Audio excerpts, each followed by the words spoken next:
So up next, another great session. Got John Kitzmiller here, otherwise known as Kitsy.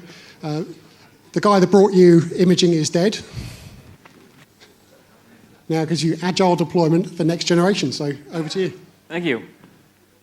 So, hey, there we go. We're good. It's a tough room. I don't know how I'm going to go on after Ben and his great musical stylings. That was really entertaining. I'm going to be pretty boring, so I apologize for that. But yes, I am John Kitzmiller. For those of you who don't know me, that's who I am. I have done some work with some of the bigger names in Apple management and deployment through the past. I've done deployments in a lot of places. Been all over the world doing this kind of stuff for a while, but now I work for a company called Fastly.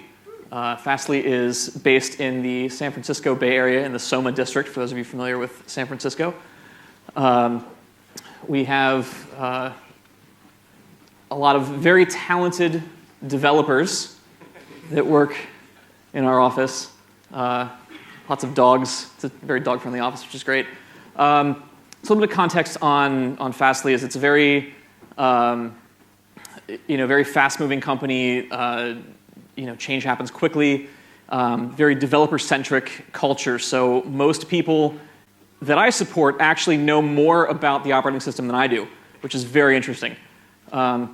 So just to give a little context on where this kind of thinking comes from, is that's the kind of environment I'm supporting.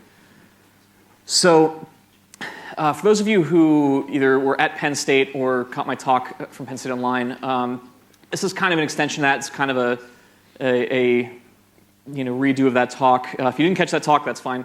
But I've been talking a lot about the harbinger of change, and that is the new MacBook, which is not that new anymore. But this thing has been really stirring up a lot of things, a lot of feelings, a lot of emotions, a lot of controversy in the MacAdmin community. Most to do with lack of ports, and therefore its lack of support for imaging, which I know a lot of people are still clinging very dearly to as their imaging workflows. So when I saw this computer, I realized that we really need a different way to do things, because this stuff's only going to continue to change as time goes on. And those of you in the room for Charles' session, I think he touched a lot on that as well. But this really reminds me of another time Apple took some things out.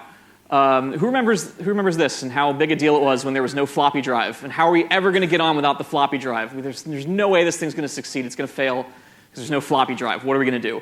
And somehow we all got through it. And now who still uses a floppy drive today? Anybody? Stop it. But that's not the only thing. There's a few other machines now. We don't have optical drives standard on any Macs anymore. And again, people were freaking out. There's no optical drive. How are we going to get through the day? How are we going to get by without this optical drive? Who still uses an optical drive every day? So like one person, maybe two. So this computer reminds me a lot of another device that we've all been supporting, or a lot of us have been supporting for a while. And that's the iPad. Again, one port, can't really image it. And it really just acts as a portal to our systems and services that we offer to our users. And I think that the Mac is heading in that direction. And I think Charles again touched on this morning. It's becoming more iOS-like. And I think that trend's only going to continue. And I think this MacBook is Apple really telling us, hey, this is what's coming. This is the future. Get ready. To give a little more context on what Apple's thinking behind the laptop, I've actually got a quick video here I'd like to share with you of Phil Schiller actually talking a little bit more about where the MacBook came from. I think I do. There we go. What the design team first envisioned when we started working on MacBook was to say, if all we do is incremental, slight change, where's the excitement, where's the value of Apple pushing things forward? We need to take bold risks. If people don't like it, well, they can keep buying the MacBook Air, they can keep buying the MacBook Pro, but why don't we design a product that's around this wireless world that has really no physical connection that you need. You can get by without ever needing that. Wouldn't that be a better world? And in doing that, we realized, yeah, but we do need to charge it. So let's go create this one port that can charge and be USB and be your video out. And that way, if you need to connect, you can. You're not giving that up. But this is really designed. And if you do that, how far can you push it? How thin can it get? How light can it get? How aggressive a design can it be? And I think if I'm in my job for one reason, because I'm a customer like all of you. I love these products. I love this company. I want this company to be the best Apple can ever be. And one of the ways it can be the best Apple can ever be is to take bold risks and try to think of new things that others aren't willing to do. I remember this is all the same mentality as I remember when we took out the floppy. Oh, and I'm sure many of you all do too. It's the exact same thinking. I sat in the room with friends of mine who worked at other companies in Texas and other places, and they literally said, "Oh my God, I'm so jealous. We can't do that.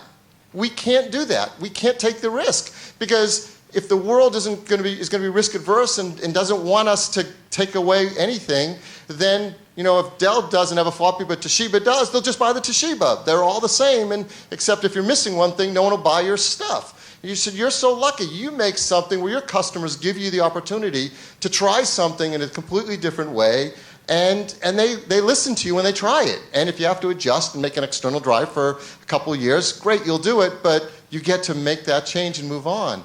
That's the embodiment of this new MacBook, which is take a bold risk. Maybe some people will think it's not perfect for them yet, but for a surprising number of people, it's already their future laptop. The customer satisfaction is off the charts on it. Customer demand is great. Does anyone here have a new MacBook and love it? Yeah.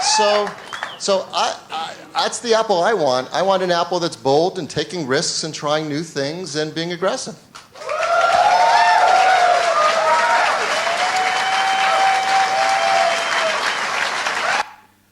So how many of you are supporting the new MacBook in your environment already? And who is imaging the new MacBook? 2 of you, 3 of you, 4? Okay. So I think that's interesting, is that a lot more people raise their hands they're supporting the MacBook, not too many people are imaging it. Those of you who aren't imaging the MacBook, are you imaging other machines? Yes. So you're not imaging the MacBook, you are imaging other machines. Okay. But new deployments. Packages and scripts. All right. It's the official word from Rich Troughton, packages and scripts, new deployments on the MacBook. That's how we should all be doing it. You heard it here first. So, Adam Kodega, is he here? Is Adam here? No? That's a bummer. So he had this great quote on Jamf Nation. Every time something new comes out, we race to say why we can't use it instead of asking if it can help us. And I remember when the new MacBook came out, I saw just post after post on Jamf Nation and other places of, oh, we can't use the MacBook. It doesn't have, we can't image it. There's no way to image it. There's no connectivity to the network other than wireless. We can't use this thing. And I think that's just completely backwards thinking because, I think this is Apple telling us this is where this technology is going. And what they're doing is they're giving you this device as a way to say, here, figure out how this works now because pretty soon they're all going to look like this. And I think we've seen it before in pulling out the floppy drive and pulling out the optical drives. I think this is just the next step. So one of the questions I ask a lot, I've been doing a lot of consulting in the past and doing a lot of jump starts for Jamf, things like that. And any of you who've worked with me for any length of time have heard me ask this question more than any other question: why?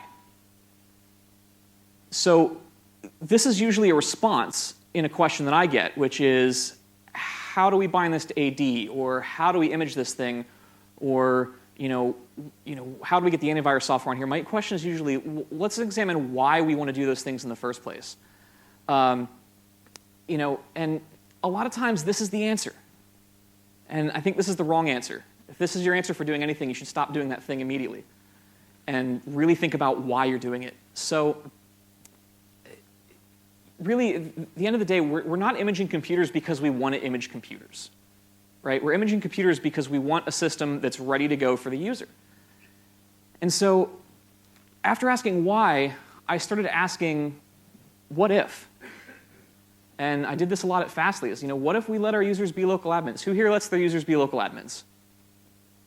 A lot of you. That's good. What if we didn't bind our Macs to Active Directory? Is there anyone not binding to Active Directory or any of the directory service? A lot less people. What if we didn't image our Macs? What if we just gave them to the user and said, here's your Mac, here you go? What if we didn't use a third-party antivirus? What if we just relied on Apple's built-in Xprotect? And once we got over the fear of what if we didn't do these things, what we realized is nothing happens. It's the same. Everything works. It's fine. And so, I bring this quote up a lot. Here we go. And I believe that imaging is one of yesterday's tools. I think that the biggest thing I've heard with this new MacBook is it's Apple's not embracing the enterprise with this new MacBook. Apple's kind of saying, oh, well, this is how you guys want to work? Well, too bad. And in a way they are, but really the problem isn't Apple. The problem is that the enterprise isn't embracing Apple.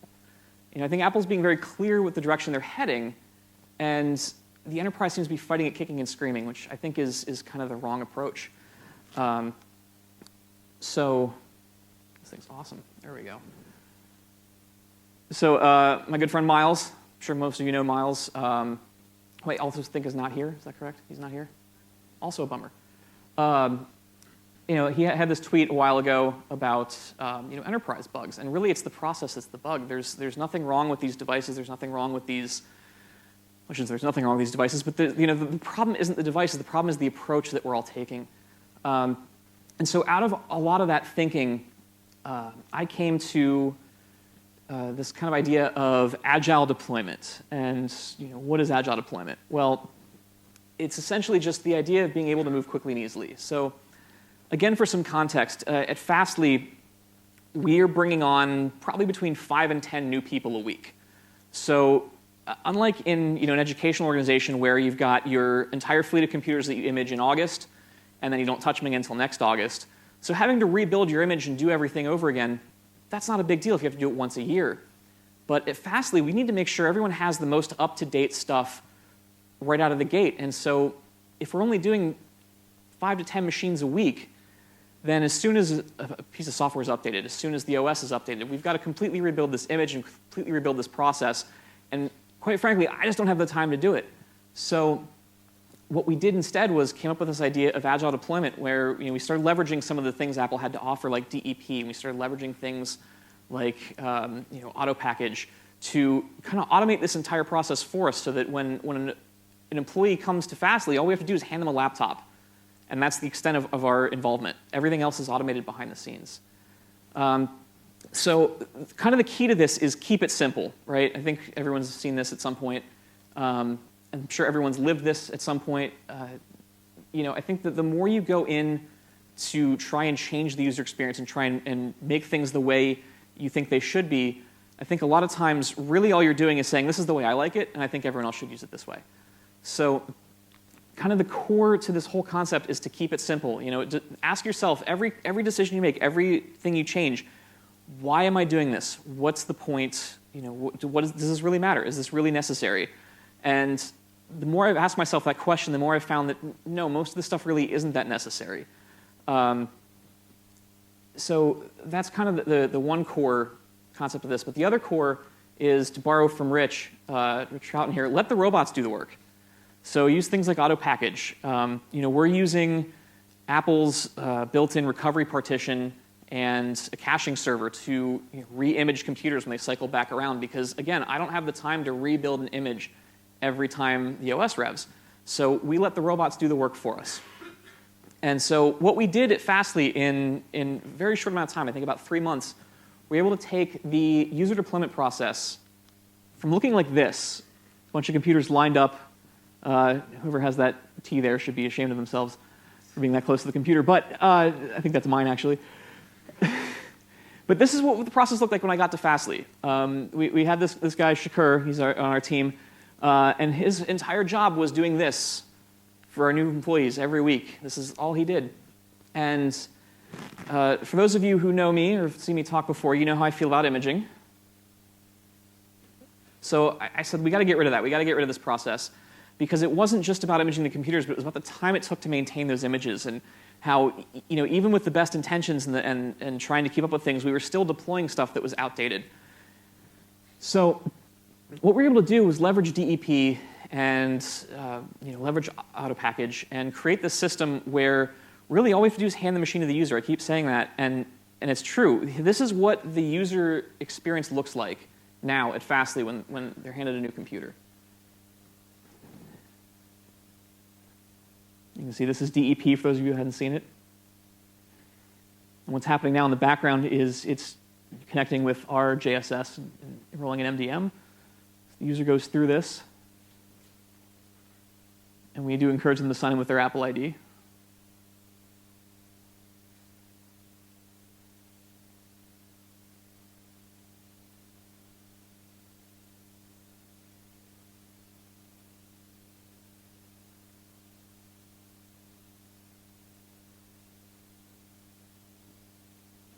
Of course, terms and conditions, we've all read those, right?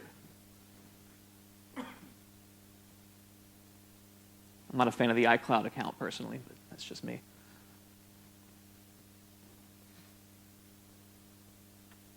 So here we have the user actually create their own account. They are a local admin on the machine. We think that's a good thing. Now it sets up all the iCloud parts.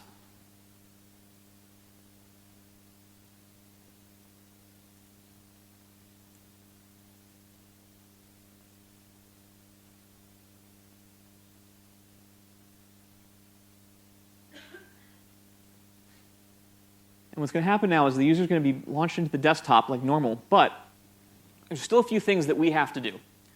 One of the things that we do is we make sure Filevault's enabled. I'm pretty sure everyone here is probably doing that, right? Is there anyone not enforcing Filevault in their organization? A couple of hands. So Filevault, we feel is critical. We've got employees that are using laptops. They're traveling all the time. They're developers. They've got source code on their laptops. So obviously we think encryption is important. So we throw this screen up just to kind of prevent them from getting started in anything, because Filevault does require a reboot in order to take effect. So at this point, we've got the user back to the login window. You see here it's telling them Filevault. If they say, I don't want Filevault, well, they get kicked back to the login window. They can't go any further. So we're kind of forcing them to do Filevault here. And that's kind of why we pop up that screen. It's just we don't want them to get started with anything before the computer's completely ready. It'll kick them out in the middle of something, and we don't think that's a good experience. So this is all real time, by the way. This is not edited for time. This is all real time happening. So this, I think, is the longest portion of this, is waiting for the computer to boot up after the Filevault. But at this point, once the machine reboots, the user's ready to go. And if anyone was timing that, it was about 3.5 minutes from start until desktop ready to go. And IT's time in that was handing the machine to the user. That's all that took. So something to think about is, we didn't have to image the computer. We didn't have to spend a lot of time prepping the computer because we let all the automation do the work for us. Now, we didn't install a lot on the computers, and that's really a culture thing at Fastly, is we don't want to be the IT team that's telling you this is what you have to have on your computer. And so what we do is we put everything in self-service. And this is where AutoPackage is great, because we're just feeding the latest versions of everything we support into self-service. So I know when the user goes to install an application for the first time, they're always going to get the most up-to-date version. So how can you keep up with all these changes and all this rapid-fire stuff that's happening, especially when you need to move very quickly? Well, if you're not already in the beta program for OS 10 and iOS, I would encourage you to do so. It's $99. Your company should be able to pay for that, I think. And this gets you early access to all the new operating systems. So show of hands here, who doesn't think there's going to be a new Mac operating system this year? Exactly. Nobody raised their hand. That's good. So Apple's been on this yearly release cycle, and it's up to us to catch up. And I see so many times where organizations say, "Oh, we don't support the new OS for 6 months until 6 months after it's been released," and that's half the life cycle of the OS, which seems a bit long to me. So I think the best thing you can do is get your hands on these beta builds early. Test your workflows, test your deployments. That way when 0 day rolls out, you are going to have users that are going to want to upgrade. And if they're admins on their machines, they probably will. And so it's best to have, get ahead of this stuff and understand what's happening before the user gets their hands on it. Also, very good stuff of note is the WWDC videos. These are all publicly available. I hope this year's will be as well, but there's a few specific ones. If you haven't caught these yet, the keynote, the platform State of the Union, and what's new in managing Apple devices. These are great resources for some of the new things you can take advantage of to help streamline your deployments. And there's also a lot of community out there. For those of you who are not already in the Slack MacAdmins team, I'd encourage you to go to macadmins.org, sign up for free, get in Slack. It's awesome. Who here is not in Slack yet? Very few people. Awesome. Who's going to sign up for Slack after this talk? Almost everyone who raised their hand. Great. I love it. So if Slack's not your thing, there's also a Twitter community as well that I think has kind of dropped off a little bit since Slack took over, but it's it's still there. That is the wrong hashtag. I'm embarrassed. So it should be MacAdUK. Let's all just pretend it says that. I definitely didn't reuse my slides for my last talk. That's not what happened here at all. Yeah. So MacAduck. So that's the hashtag you should be using, not this. I don't know what that is. And I do just want to thank a few people. Without these people, this talk would not have been what it is. Everyone contributed to this in some way. And of course, David and Cheryl and everyone else at AMSYS have been great. I purposely let this talk run short because the last time I gave this talk, there were so many questions that I couldn't even finish my talk. They just started coming at me. So I'm just going to open it up now for questions. If anyone has questions, these are places you can find me outside of here. But who has a question?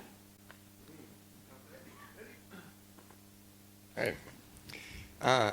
My question is, what tool are you using to display the full screen, please wait while your computer's being configured, and what tool are you using to run the scripts or packages that are happening while that's showing?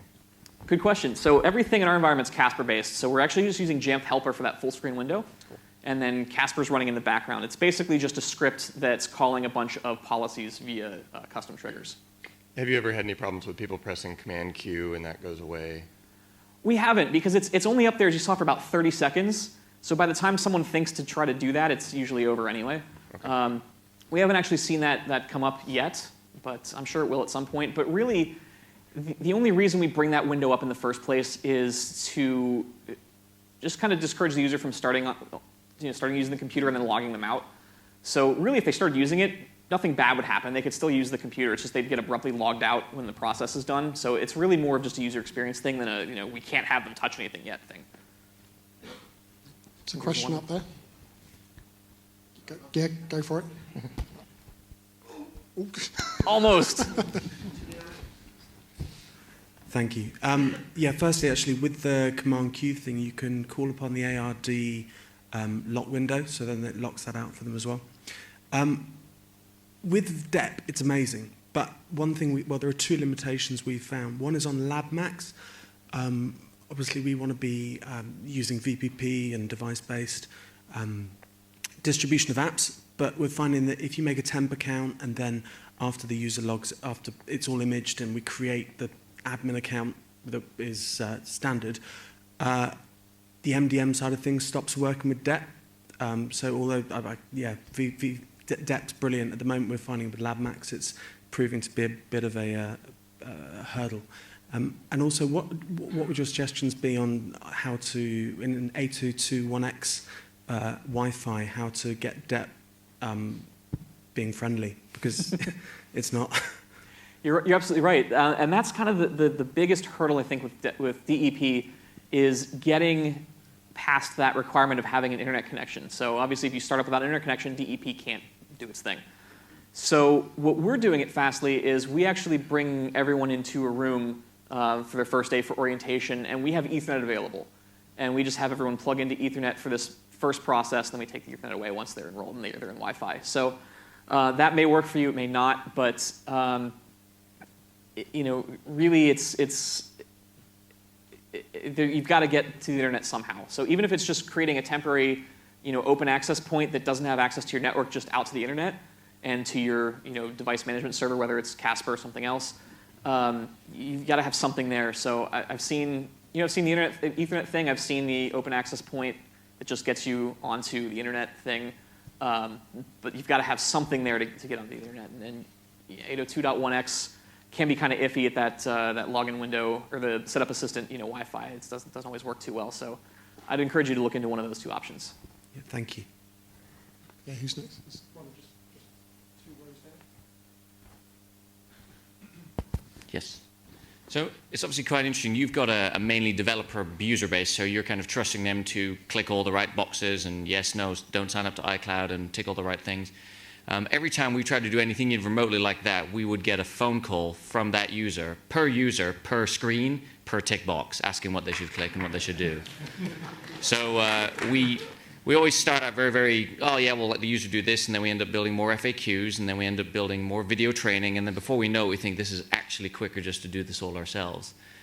And then, of course, every single time we give the users more freedom, somebody uses it to install some illegal piece of software or download an unlicensed font or do something that's going to get the company in trouble, and eventually we realize that we're not dealing with intelligent people, we're dealing with small children. So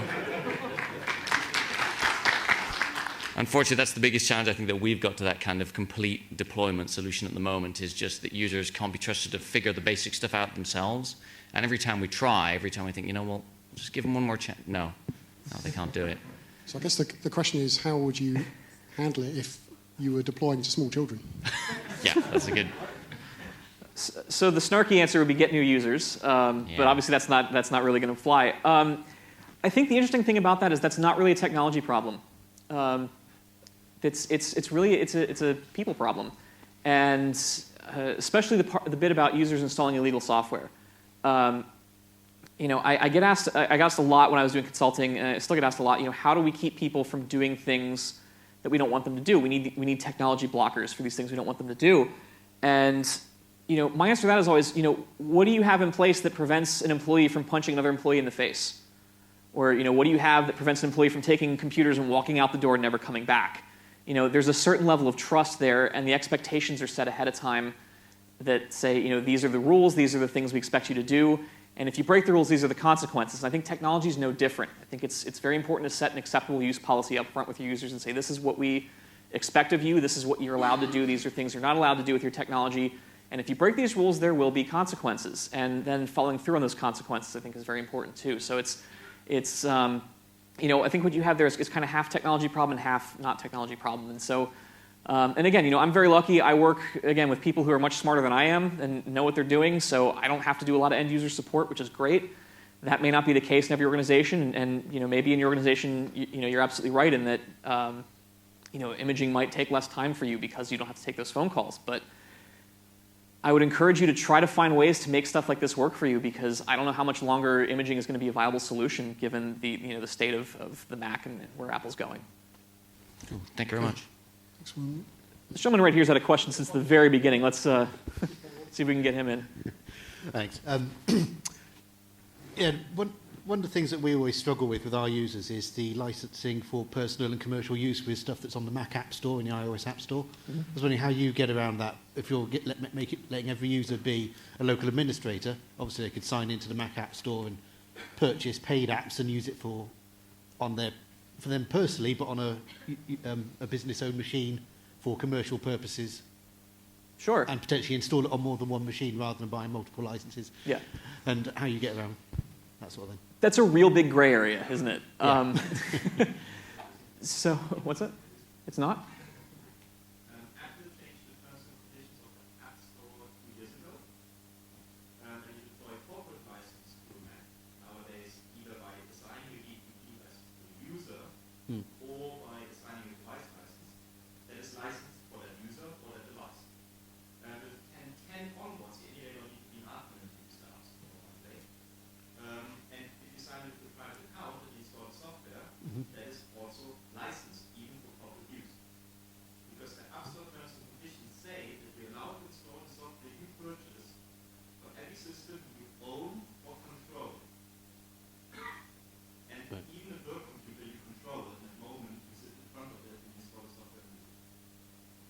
That's awesome. Thank you. So just for the recording, the takeaway there is Apple's changed the terms and conditions a couple of years ago for the App Store in that any corporate license that's issued to a user or an Apple ID can be installed on any machine that Apple ID is associated with, and vice versa. If you use your personal Apple ID on a work machine, that's actually completely fair to use that software you've purchased on your work machine. So I guess the TLDR there is don't worry about it.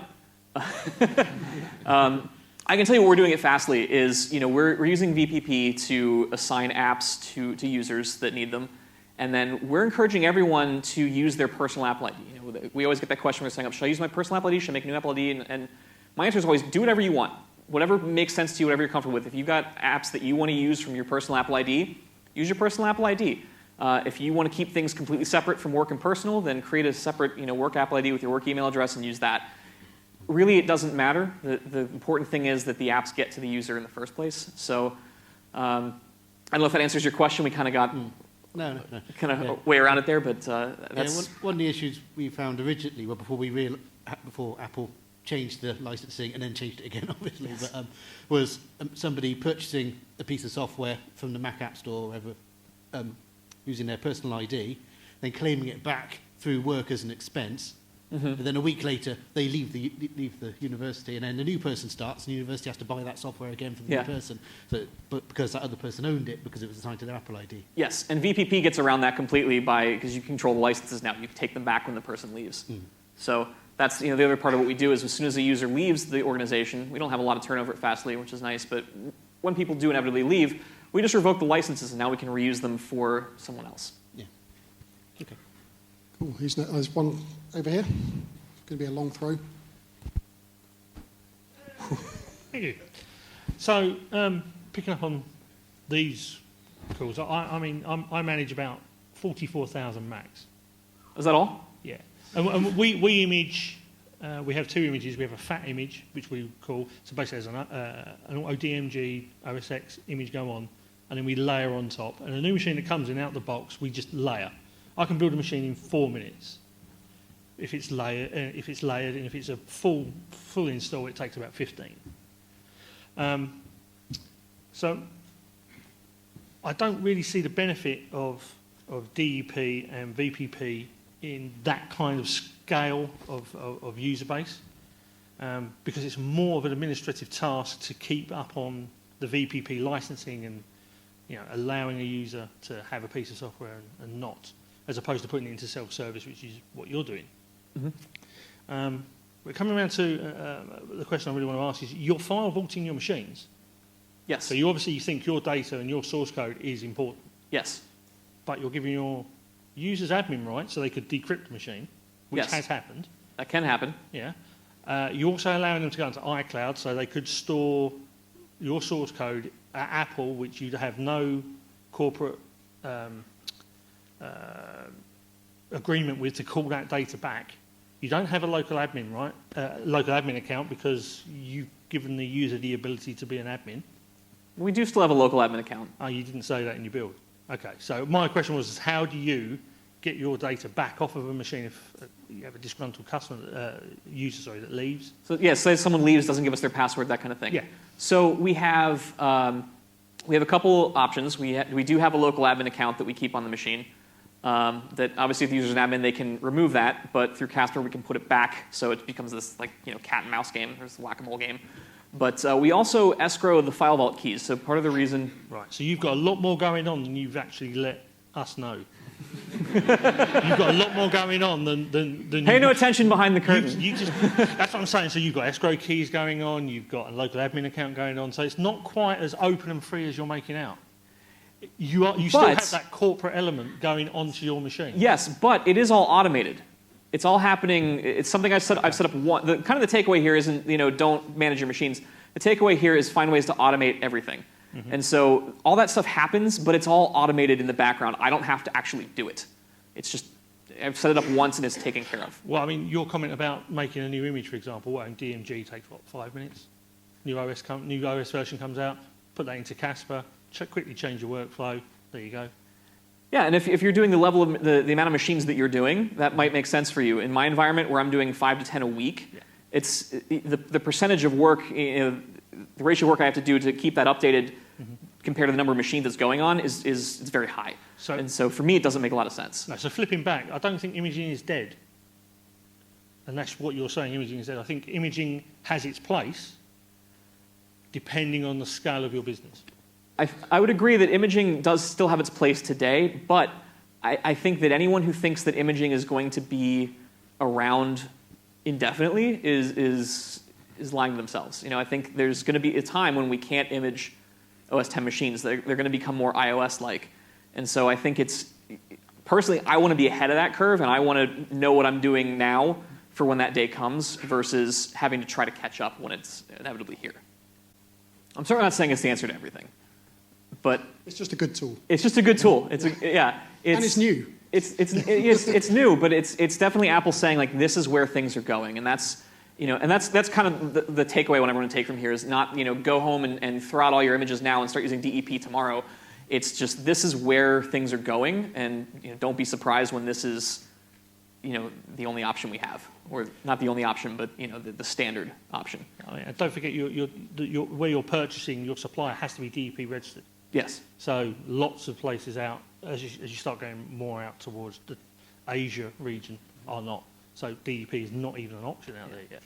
And you're going to see that start to change. I mean, I think DEP when it first came out was US only, and that changed very quickly, and more resellers are getting on board. And I think any reseller that's not getting on board with DEP is going to find themselves in a really tough position in a couple of years when DEP becomes the standard and becomes maybe the only way to do this. And if you're a reseller that can't provide DEP machines, you're going to lose customers. So right now it's still in its infancy, and it's still up and coming. So but we've just got a question over there. Might do a couple of passes, or not. I was wondering how long it was going to take you to ask a question.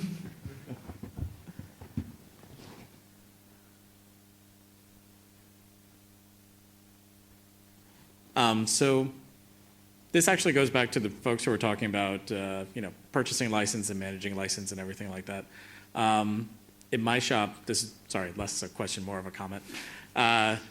Getting back to the people-driven side of things, a lot of it has to do with, in many shops, IT somehow wound up in the job of deciding what people could buy. And in my shop, IT got out of that business.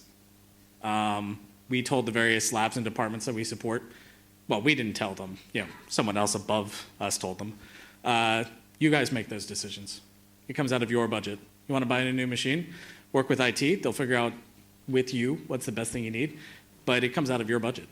So if someone requests like a new machine, new piece of software, they contact the help desk. Help desk writes them a quote. They get the quote. They decide at that point. And it actually reduced a lot of friction between IT and other departments, because I'll write you a new quote all day long. You want me to write a quote for the most maxed out MacBook Pro? That's awesome. I'll do that. I'll write that every day. And then I hand it off to you. And now it's your job to figure out how to pay for it. So, and for the most part, that's worked well for us, because it also, it gets IT out of those centralized decision-making processes, and it gets it closer down to the folks who are actually using the product. Unfortunately, that also means VPP is not necessarily a good fit for us. Most of the time, if someone's like, I need something from the App Store, I'm like, that's awesome. Go find a credit card. Because I don't have, we don't have really that centralized purchasing. So I find it interesting you say VPP doesn't work well for that. And I want to preface this by saying you and I work in very different environments. Yes. And in a much different scale as well. But we kind of have the same process at Fastly where, IT is not the decision maker when it comes to purchases. And if someone requests an app from the App Store, it's typically, is it for one person, is it for a whole department, what have you. But it's typically get manager approval, and then IT purchases it on behalf of that department. It gets billed back to that department. So it's, we don't even want to be in that billing cycle at all. Yeah, I imagine yours is probably a bit more complex than mine. And I recognize that, but it's, at least for us, it's working. However, I would also remind you that you can have as many VPP accounts as you want. And so there's nothing stopping you from giving different departments or different divisions their own VPP and saying, here, purchase the apps you need, and then have that all funnel back into your centralized management system and deployed that way.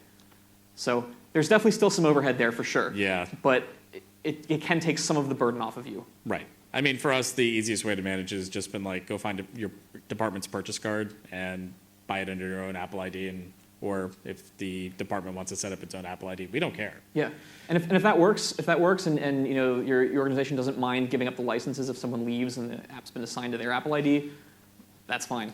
My organization also has some folks that just kind of disappear for a while, but then they reappear. So we're different that way. That's not a technology problem. I can't help you with that. Who's next? You got one way up in the back. Right up at the back. Okay. Keep it going.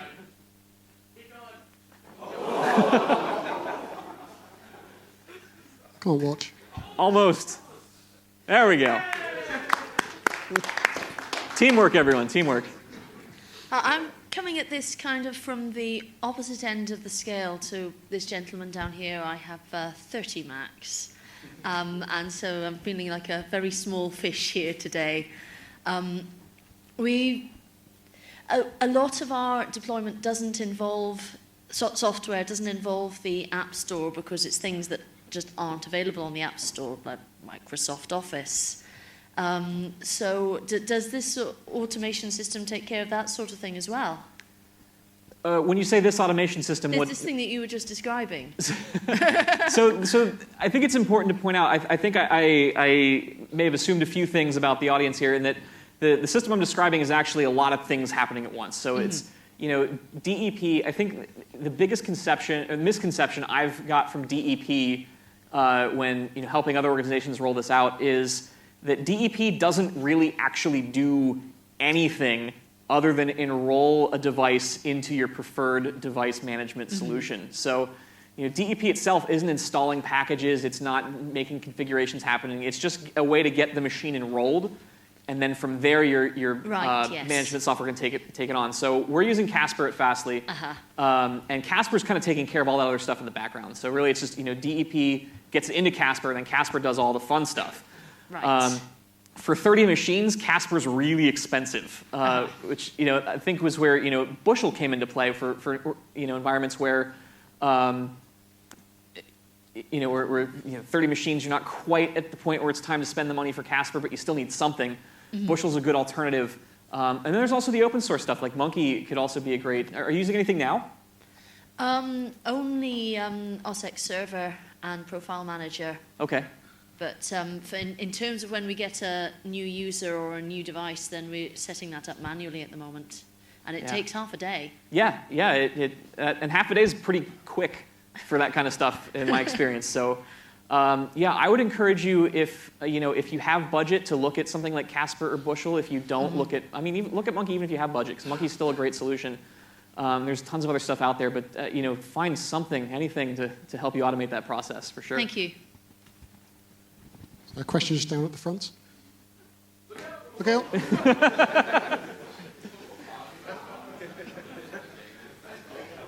So in between questions, you've got to keep your eyes open, definitely. All right. So now that we're trying to hit each other, no, I'm just kidding. I noticed that in your Filevault dialog, you still offered them the ability to cancel out. Is that only because that dialog literally has to have a cancel button? Yes. Okay. I had the same question. That's a really interesting thing. So that's actually an Apple dialog. That's not my dialog. And for anyone really interested in the mechanics of that, what's happening there is it's a configuration profile that says require Filevault. That's all that is. And so as soon as the user is logged out and they log back in, it gives them that prompt. And I don't know why the cancel's there, because it doesn't let them log in. Yeah. It just puts a max login window, but that's how Apple designed it, and that's how they want it, so that's what it is. Okay. That's all I had a question. This looks awesome. Thank you for sharing this. Thank you. So one in the middle. Cool. Try not to hurt everybody. Come on. So you said you don't have much of a turnover, but if you do have someone who leaves and you need to repurpose that Mac, do you just use a caching server and then use internet recovery just to put that back to base specifications and then hand it off to the next person? Pretty much, yeah. Although to be honest, typically when someone leaves, since we have such low turnover, typically that machine then goes into like a loaner pool or a test machine pool or some other kind of use pool. Most people coming into Fastly are getting new machines, which I forgot to mention. We're hiring, by the way, if anyone is a developer and wants to come work at Fastly and get a new machine and play with dogs all day with me. They told me to say that in the Fastly slides, and I didn't. But we are hiring. It's a great place to work. So there's that. But yeah, to answer your question, though, yeah, caching server and internet recovery is pretty much it. Cool. Cheers. We've got 300 Macs in labs, so iMacs sat on desks. And every time someone buys a new Mac, every year they bring out a new OS. We can't put the old one on. And we try and keep all the Macs on the same operating system, so we have to image them all. We're behind a proxy, so we can't use internet recovery. How would you do it if you couldn't image from an internal server? How would I do it if I couldn't image? Well, I'm going to make a couple of assumptions. Please correct me if I'm wrong. But so we've got iMacs on desks, and I'm assuming they're already running an operating system, yes? Yeah. And I'm assuming you're using some kind of management Casper. software. Using Casper. Yeah. Awesome. Then I know what I'm doing here. Okay. So yeah. By the way, I do talk a lot about Casper. It's not that I'm like so pro Casper or like anti-monkey or anything else. It's just that's what I know. So that's kind of what I kind of gear towards. I think they're all great solutions. I think they all have their place. So anyway, using Casper, which I know, what I would probably do is use the create OS 10 install PKG tool and actually create a package for upgrading from one OS to the next, and just kind of push that out to all the machines and let the automation handle it for me. That's assuming that they're in a state where I feel comfortable upgrading them and don't feel like I have to blow everything away and start over. Lab machines are kind of tricky because a lot of the stuff I'm talking about is really geared towards a one-to-one environment. Yeah. So I think lab machines are one of those cases where it absolutely still makes sense to image, and I'm really not sure what the solution is for when imaging goes away, if it does. For lab machines, and thankfully that's not a problem I have to solve because that's not something I have to deal with in my environment. But I get concerned that people suggest that it will completely go away because if they just turned into iPads, then in my environment they'd probably just move back to Windows. And that's entirely possible. Yeah. But again, if they just turn into iPads, what's do you just stop from just pushing out the update to the new OS? Sorry? If they do turn into iPads or become more iPad-like, what's to stop you just from pushing out the new version of the OS when you need to upgrade? The proxy that was sat behind, that kind of thing. So you can't get any updates at all from Apple? No, I package the updates manually. So JSS can't see apps in the App Store in the GUI. Wow. VPP, there's some stuff to get it working through a proxy, which I'm looking at the moment, but it really, because the whole thing's been designed for Windows, it all works for Windows. Yeah, of course it does. So really, what it sounds to me, and people don't like it when I say things like this, but what it sounds like to me is that you're looking for the solution in the wrong place. I think really... I need another job. Replace your users, replace your job. Yeah, no. I mean, maybe you do. I don't know, but that's a personal decision you have to make. But to me, the obvious solution to me is let's find ways to make the tools that Apple gives us work in the environment. And that sounds to me like the actual problem. The problem isn't that you can't image. The problem is that you have blockers from using the tools that Apple's providing. And so I would look for ways to remove those blockers. Which is, I know, much easier said than done. Yeah, I mean, but and really, in that kind of situation, it usually comes down more to politics than technical anyway. So money, removing the proxy, yeah, needing more IP addresses, that kind of stuff. So, but I would, if I was in your position, I would be fighting tooth and nail to get that proxy at least bypassed for Apple traffic. Well, if we're suggesting the way it's going to go is it is just going to become more enclosed, more controlled, and you're going to need those tools, yeah, then I've got to have those conversations quickly. That's what I would be doing if I were you, for sure. All right. Okay. Thanks. Yeah, and we have the same problem when we go from school to school to school, and it's quite different. But we normally just say, if you don't open up the port or whatever it is that we need on the proxy, this is what you're not going to be able to do. And then that's it. And then, yeah, end of sentence. The customer decides. Yeah. If they don't want apps, then fine. I can't make them. Yeah. But when they get a machine or a lab of machines deployed with just OS 10 and nothing else, then it sort of triggers what what they've done. I mean, So- when you talk about imaging, you also talk about creating a package that would then do the install locally on the machine, saving the files. In effect, it's just different terminology for. Yeah. Cool. So it's lunchtime now. So yeah. Thank you, everyone. I'll be around if anyone wants to talk more about this later. Well done.